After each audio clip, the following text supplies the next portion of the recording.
patnubay at gabay ng magulang ang kailangan. Maaaring may masiselang tema, lengguwahe, karahasan, sexual, horror o droga na hindi angkop sa mga bata.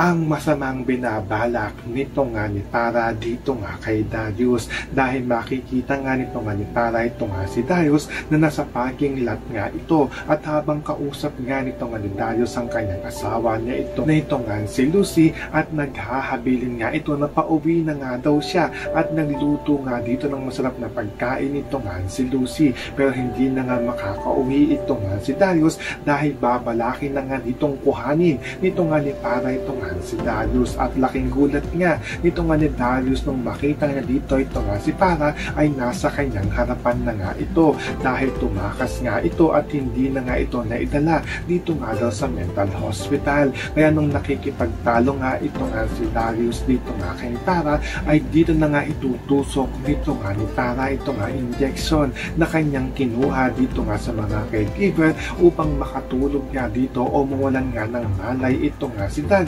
at makuha na nga niya ito ng tuluyan. So makakaabangan nga natin dito ang pagkuha nito nga ni Tara dito nga kay Darius. Yan ang ating mga pakakatutukan at pakakaabangan dito nga lang sa Stolen Live.